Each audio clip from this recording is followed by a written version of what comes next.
Greetings all, and welcome to the 4th episode of the V.T.P. Today, we are going to take a step back from Pokémon and instead look at some of the most powerful trainers in the world that are in charge of using their partners to test the skills of trainers looking to prove themselves to be among the best in the world at battling. That's right. Today, we are going to take a look at gym leaders, Elite Four members, and champions, and see how their order or encounter and type specialties in the games are designed to challenge players at different levels of experience, and what tools are made available to trainers that can be exploited to overcome these challenges. One of the core, fundamental aspects of the Pokémon games is moving through regions and defeating the major gym leaders and other officials in the Pokémon League that are designed to challenge trainers and see just how good at battling they really are, and thus serve as checkpoints and points of progression in a game that ensure that trainers have the skills needed to continue in their journey, rather than let them get confronted with Pokémon in the wild or in the possession of other trainers that is simply too much for them to handle. What's interesting to note, though, is that the types of Pokémon that these League officials use and the order in which they are confronted in a game are both chosen for specific reasons, helping to not only test the skills of trainers by seeing what tricks they can pull with their Pokémon, but also to make sure that they are developing their skills as trainers as a whole. At the same time, these factors are also complemented by giving trainers access to Pokémon in the wild or through other means that can be used to help give them an edge in battle, and ultimately overcome these major challenges, even if the Pokémon they have already are not enough to progress through the game. To provide some examples, let's start off by taking a look at the very first demonstration of this process, the Generation 1 games and the Kanto region. In the Kanto region, the very first gym leader that you come across is Brock, a specialist in the Rock type. The Rock type fits wonderfully as a first challenge because, for the most part, many of the young Pokémon that trainers have access to early in the game mainly only have access to normal type attacks at levels equivalent to what Brock's Pokémon are sporting, or at the very least, moves that the Rock type is resistant to, which poses a problem in effectively dealing damage to them. More importantly, all of his Pokémon are known for having high defense stats, which is a further problem as pretty much all of the attacks wild Pokémon get at that point are physical in nature, so they are very unlikely to be able to deal much damage to Brock's Pokémon, making them a challenge to get past, especially in the case of his powerful Onix. So, with this challenge set up, how exactly are players supposed to progress? Well, there are two options. On the one hand, the developers provide most trainers with an easy solution, their starter Pokémon. Two of the three starter Pokémon, Bulbasaur and Squirtle, have a natural type advantage against Brock's Pokémon, and if raised to a high enough level to get access to their first stab special attack, they can wipe the floor with him, as his Pokémon have low special and later special defense stats, plus all of Brock's initial Pokémon are doubly weak to the grass and water types. Even if players chose Charmander instead, and feel that they are at a disadvantage, at least in the Generation 1 games, they are not explicitly punished for this. While Charmander's Ember attack is not going to deal a ton of damage, it will still deal some damage due to Brock's Pokémon having low special stats, and none of his Pokémon know any rock-type attacks nor have very high attack stats, so a high-level Charmander, or even Charmeleon if you really want to grind, can still bruise his Pokémon for the most part. If you don't want to use your starter for that fight though, then another mechanic comes into play. Looking for a wild Pokémon to do the job your starter might not be able to do on its own. In many of the main series games, when you are getting ready to challenge a gym leader early on in the game, where your selection of Pokémon to choose from is typically low, there is almost always at least one Pokémon that can be picked up prior to a gym battle that can be used to decimate the gym leader's Pokémon. In the case of Brock, regardless of what version you play, there is at the very least Butterfree to use. While they might be a lot harder to get in Red version, Caterpie evolved at a fairly young age into Butterfree, and initially, Butterfree got access to Confusion at level 12, while in Yellow, they got it immediately after evolving at level 10. Although it wouldn't deal super effective damage, this move would still target the low special stat of Brock's Pokemon, and without any rock-type attacks to take Butterfree down, it offered a simple and easy solution for players that didn't mind grinding to get a Caterpie or Metapod into a fully evolved state.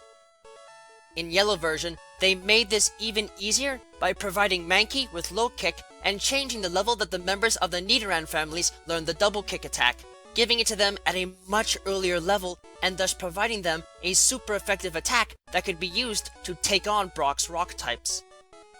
Actually, male Nidoran in particular could easily be made into game-winning fighters that could easily replace your starter Pikachu as your main fighter, as they got really early access to Horn Attack, the most powerful basic normal type attack a Pokemon can possibly get, and in turn, a great move to rely on throughout the entirety of one's journey to take out weaker opponents. Add in the fact that they could be readily evolved into Nidoking as soon as entering Mount Moon and getting access to Thrash, which absolutely wrecked smaller trainer teams in the game, and the large move pool that creatures had access to via TM and HM, and it goes without saying that you could easily get access to a broken Pokemon for the journey very early on. Now, moving on from Brock, we can see an early pattern in Generation 1 where the gym leaders you face follow the trend of having Pokemon that are effective against the gym leader you just faced. This is designed to make it so trainers cannot usually breeze through a gym fight using the exact same Pokemon and tactics they used in the last fight, forcing them to come up with new strategies to overcome their next obstacle and thus helping them to develop as effective players. In the case of the Generation 1 games, the next gym leader is Misty, a specialist in the water type. Now, if trainers chose Bulbasaur as the starter, then this gym can be easy to get through. But if not, then a new battle plan will be needed, as both Squirtle and especially Charmander will be facing some stiff competition. Interestingly, Misty's gym is important for two major reasons. For one thing, this is the first gym that really demonstrates the use of the special stat of Pokemon, and as a wake-up call for most players. Up to that point in the game, aside from the starters owned by players, physical attacks have been the driving force behind most battles, and thus players are usually quite comfortable with them. In the case of Misty, however, her Pokemon utilize their special attacks more so, and since her Pokemon have access to the Bubble Beam attack, which is likely one of, if not the strongest attack that a player will have encountered up to that point in the game, and most Pokemon the player can obtain at that point have weak to moderate special stats, she can definitely be a challenge. Secondly, her team marks the appearance of the first fully evolved Pokemon in a gym leader's team that players have to face, not counting Brock's Onix since it couldn't evolve at all in Generation 1. And Starmie is not an easy opponent to face, as it not only has a decently high special stat, but more importantly, was quite fast, so it was almost guaranteed to be able to strike first in battle.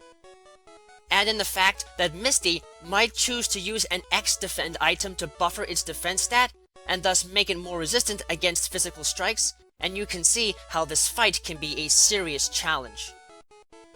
Thankfully, much like the case of Brock, if trainers go up to Kanto Routes 24 and 25 to the north of Cerulean City, in the grass there, they can get access to the grass-type Pokemon Oddish and Bellsprout, who both have decent special stats and early access to grass-type attacks that, with a bit of training, can be used to take Misty down.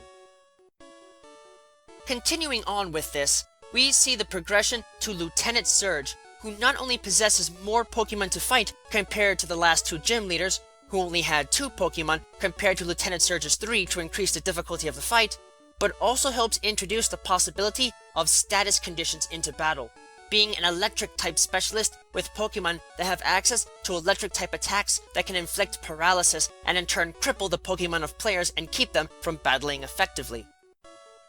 As with the last 2 gym leaders, however, there is a solution, as trainers that explore Diglett's cave before the fight can get access to Diglett, or, if they are very lucky and can weather a storm, Dugtrio.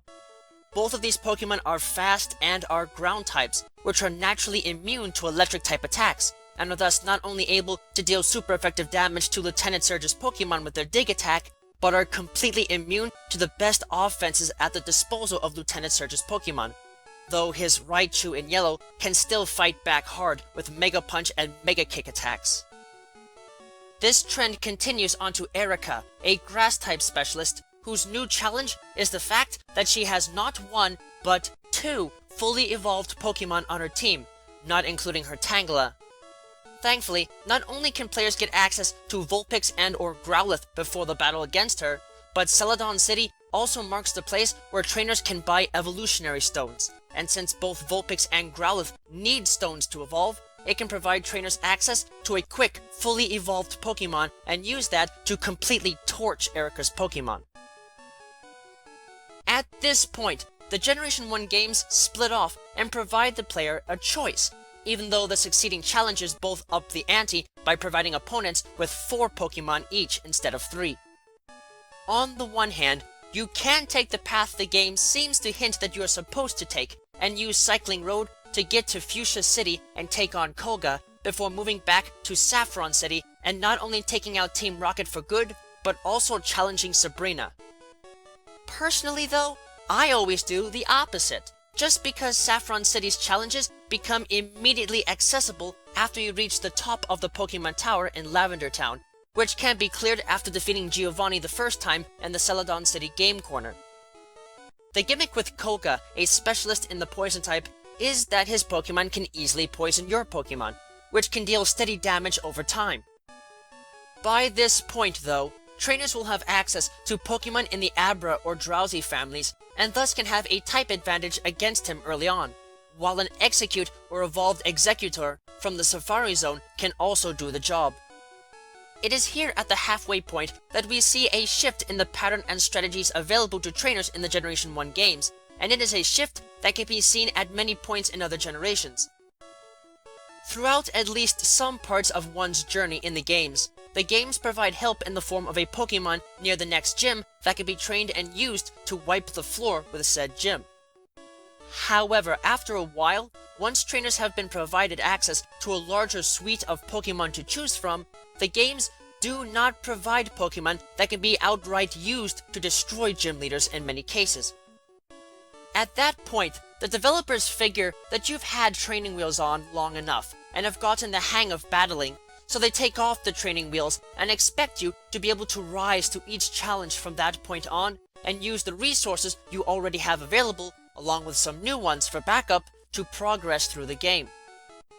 This especially becomes apparent with Sabrina, whose Pokemon can not only inflict confusion but, in the Generation 1 games, are difficult to defeat, as she is a Psychic-type specialist, and in that generation, the Psychic-type was effectively the best type in the game, as Ghost-type attacks had no effect on Psychic-types in that generation, the Dark-type didn't exist, and the few Pokemon that had access to damaging Bug-type attacks were pretty much always weak to Psychic-type attacks due to being partial Poison types as well. This forced trainers to simply rely on powerful Pokemon and brute force strategies to get around the high special stats of her Pokemon to win, generally involving players taking advantage of the low defense stats of her best Pokemon. After that, Blaine's Fire-type Pokemon and their ability to burn the Pokemon of players aren't too much of a problem, especially if one picked up some Water types in their trek through the Seafoam Islands. And Giovanni's gym Pokemon, generally of the Ground type and being 5 in number, rely on brute force to win, but can easily be taken down by the same Water type Pokemon used for Blaine or anything else that can deal super effective damage. However, the journey does not end there, because after the 8 gym leaders, trainers have to take on the Elite Four and Champion, and these trainers also serve as special challenges in their own right. Lorelei, the very first Elite Four member you face, is an Ice-type specialist, a type that is not seen by trainers frequently in the games of Generation 1 due to the few Pokemon assigned to the type, but has some of the best offensive advantages against other Pokemon. Moreover, because the accuracy rate of the Blizzard attack was 90% in Generation 1, and some of her Pokemon had access to it, combined with its high chance of freezing a target, her Pokemon could prove to be a nightmare to handle, especially since 4 of the 5 Pokemon she had are bulky fighters with good HP and defensive stats that can help them buffer against the best assaults that can be used against them. After her, we come across Bruno, a specialist in the fighting type. While this does continue the pattern of progressive fighters using super effective Pokemon compared to whoever you faced previously, and while only 3 of his Pokemon are actually fighting types, they are the best of their type in the game and can hit very hard with powerful physical attacks. Plus, his Machamp has access to Fissure to potentially screw over players if they can't eliminate it quickly. After him, we come to Agatha, a specialist in the Ghost type, which are noted for being immune to damage from normal and fighting type attacks. As with Bruno, only 3 of her 5 Pokemon are Ghost types, but this is of little consequence, as her Gengar have very high special stats, and with access to moves like Hypnosis and Dream Eater, they can make up for their weaker physical attributes and keep themselves healed while dealing immense damage to your Pokemon, even though they really have no useful stab attacks to speak of. Finally, we come to Lance, and while he breaks the progressive type advantage system observed in the games thus far, this is of little consequence as he is a specialist in the Dragon type. While again, only 3 of his Pokemon are actually of the Dragon type, the type is noteworthy and dangerous because it has a natural resistance against the 4 main elemental types of the starter Pokemon in all Generation 1 games, Yellow included, so players that may be trying to just bulldoze through the game with their starter as their main fighter may be in for a rude awakening. Thankfully, because there were no true damage-dealing Dragon-type attacks aside from the constant damage Dragon Rage attack, his Dragon-type Pokemon do not have access to any stab attacks, but they can still use a wide range of powerful attacks throughout all of the games, and all of his Pokemon in Generation 1 can especially punish players with high attack stats and access to the Hyper Beam attack. After clearing all of the main challenges in the game, players are led for a moment to breathe a sigh of relief, thinking that they have finally beaten the game. Only to find out that there is still one challenge remaining. The rival that players have been battling against and probably despising throughout the course of the games beat you to the top first, and now you must face off against them one final time. While this rule doesn't really apply to all of the champions, with the champions of Generations 2 and 3, as well as Black 2 and White 2 being the major exceptions, these final champion battles are designed to test everything that players have been learning up to this point by providing an opponent who is not limited to just one major type as a theme, but instead possesses a full team of 6 Pokemon with a wide variety of types on their team. This final fight forces players to adopt a strategy for each individual Pokemon on their opponent's team and use them together to overcome them as a whole. But at this point, players will have gained all of the skills they need to win, and likely have a diverse team themselves, so it really comes down to a matter of having strong enough Pokemon to take and deal the blows necessary to win, and having the right strategies to outsmart the opponent's AI in the game to claim victory, after which the player can finally take a breather, knowing that they have reached the top of the mountain they have been climbing since they first started off on their journey way back at the beginning of the game. Now that we've taken an extensive look at the Generation 1 Gym Leaders, Elite Four, and Champion, and seeing how the developers specifically arranged their Pokemon, type specialties, and order to chart and test player progression, let's take a look at a few other examples where Pokemon are provided to players to help ease them into specific type-based challenges to more firmly cement this particular development strategy. In Generation 2, we see that the first 2 gym leaders, Falconer and Bugsy, who respectively specialize in the flying and bug types, can be handled with rock-type Pokemon, and you can conveniently get an Onix in a trade in Violet City where Falconer dwells, or pick up one or a Geodude in Dark Cave and Union Cave instead. Whitney's normal-type Pokemon team is notorious for her Miltank and how overpowered it is for a Pokemon to be used in only the 3rd gym battle of the Generation 2 games. But if you have the right Pokemon, you can trade for a Machop in the Goldenrod City department store to help level the playing field. Near the end of the first part of the Generation 2 games, the final gym leader of the Johto region, Claire, is a specialist in the Dragon type, and while moving the type to a gym leader battle might be a bit jarring at first, the ice path you have to travel through to even reach Blackthorn City, where she resides, can provide useful ice-type Pokemon like the members of the Swinub family or Jinx to help freeze her dragons, even if you might have to just use brute force to take down her Kingdra due to its partial water-type assignment, granting it a neutral damage buffer against ice-type attacks. In Generation 3, you can get access to Shroomish in Petalburg Woods to help against the rock-type Pokemon used by Roxanne, the first gym leader encountered in Ruby, Sapphire, and Emerald, while a Kadabra, evolved from an Abra found in Granite Cave, can help take out the fighting-type Pokemon used by Brawly, the second gym leader in the region. Even in Generation 4, Rorik's rock types, by the way if you haven't noticed, it's pretty popular to make the rock type one of the most common to see in early game gyms, can be tackled with Pokemon like Psyduck, which can be found before Orberg City in the Orberg Gate. This is far from all of them, but as you can see, a lot of help is often provided to players starting off on their journey to help them get past tough fights while developing and testing their skills as a trainer at the same time. However,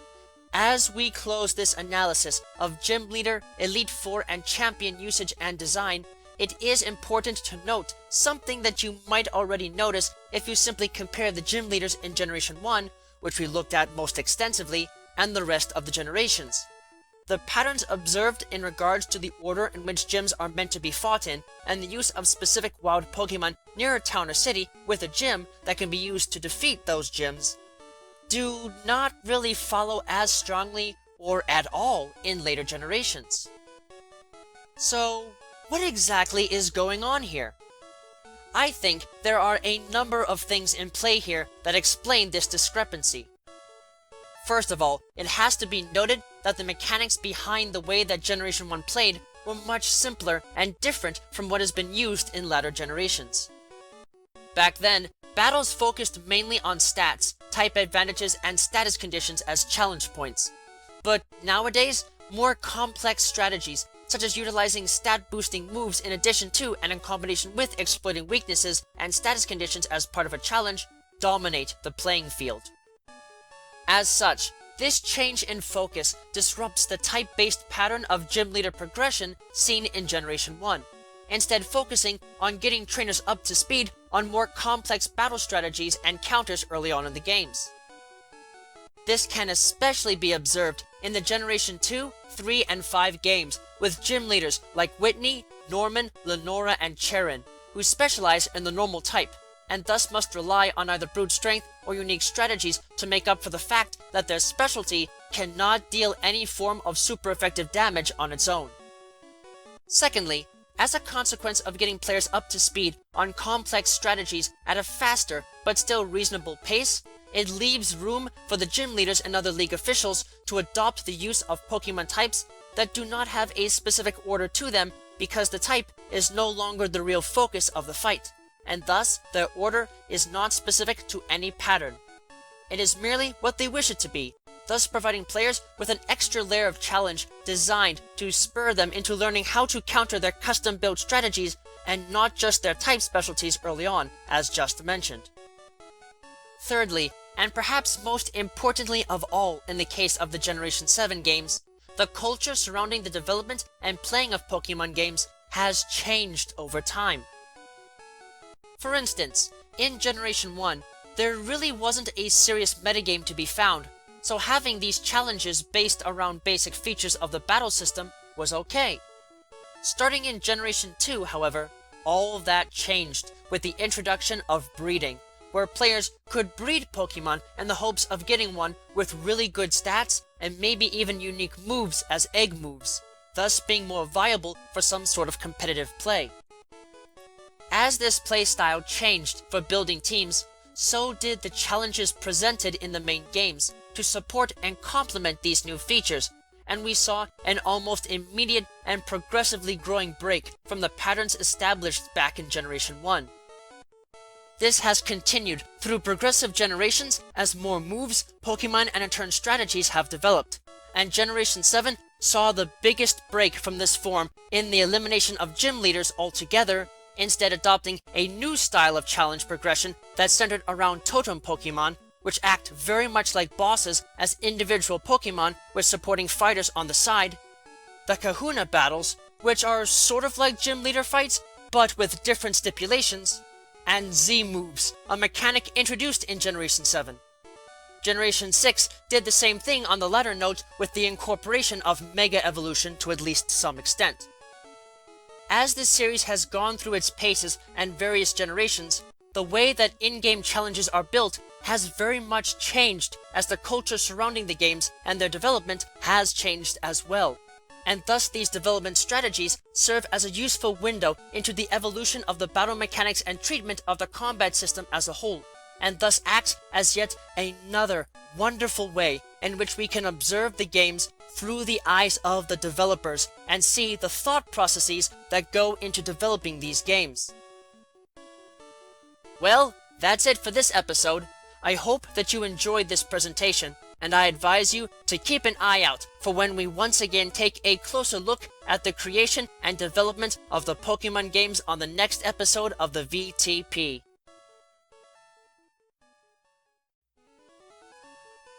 Thank you all for watching this video. It is always an honor to be able to speak with you all on the subject of Pokemon in a way that brings me great joy and happiness in my work. If you would like to keep tabs on past and future work, click that subscribe button, check out my work on DeviantArt, and don't be shy about following me on Twitter, where you can find pertinent announcements on upcoming work before it is officially posted. Links to both can be found in the video description. If you would like to support my work and help Miguel and I continue to produce more content for you and improve upon our presentation, please visit us at my Patreon page, which you can also find a link to in the video description. Yeah, no. With that, I thank you for watching and I wish you well.